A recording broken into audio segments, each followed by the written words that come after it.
Hello friends, আজকে আমি বানাবো কচুরলতি। তার জন্য কচুরলতিটাকে আগে থেকে সেদ্ধ করে রেখেছি, আর যা যা রোজকার মশলা লাগে সেগুলো দিয়েই বানাবো।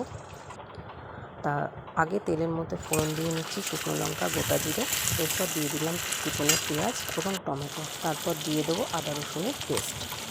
এরপর দিয়ে দেবো এক এক করে হলুদ গুঁড়ো, জিরে গুঁড়ো, ধনে গুঁড়ো এবং লঙ্কা গুঁড়ো দিয়ে ভালো করে সেটাকে কষিয়ে নেব। আর তার সাথে দেবো স্বাদ মতো নুন দিয়ে আমরা ভালো করে কষানোর পর এর মধ্যে দিয়ে দেবো আগে থেকে সেদ্ধ করে রাখা কচুরলতিগুলো দিয়ে একটু ভালো করে আবার নাড়াচাড়া করে নেব। যেহেতু কচুরলতিটা সেদ্ধ করা, তাই বেশিক্ষণ আমাদের লাগবে না। নামানোর আগে দিয়ে দেবো অল্প করে তেঁতুলের টক, একটু মিষ্টি আর গরম মশলা। ব্যাস, তাহলেই রেডি হয়ে যাবে আমাদের কচুরলতি, ঝামেলা ছাড়া, খুব কম খাটুনিতে। কেমন লাগলো রেসিপিটা আমাকে অবশ্যই জানিও। Thank you.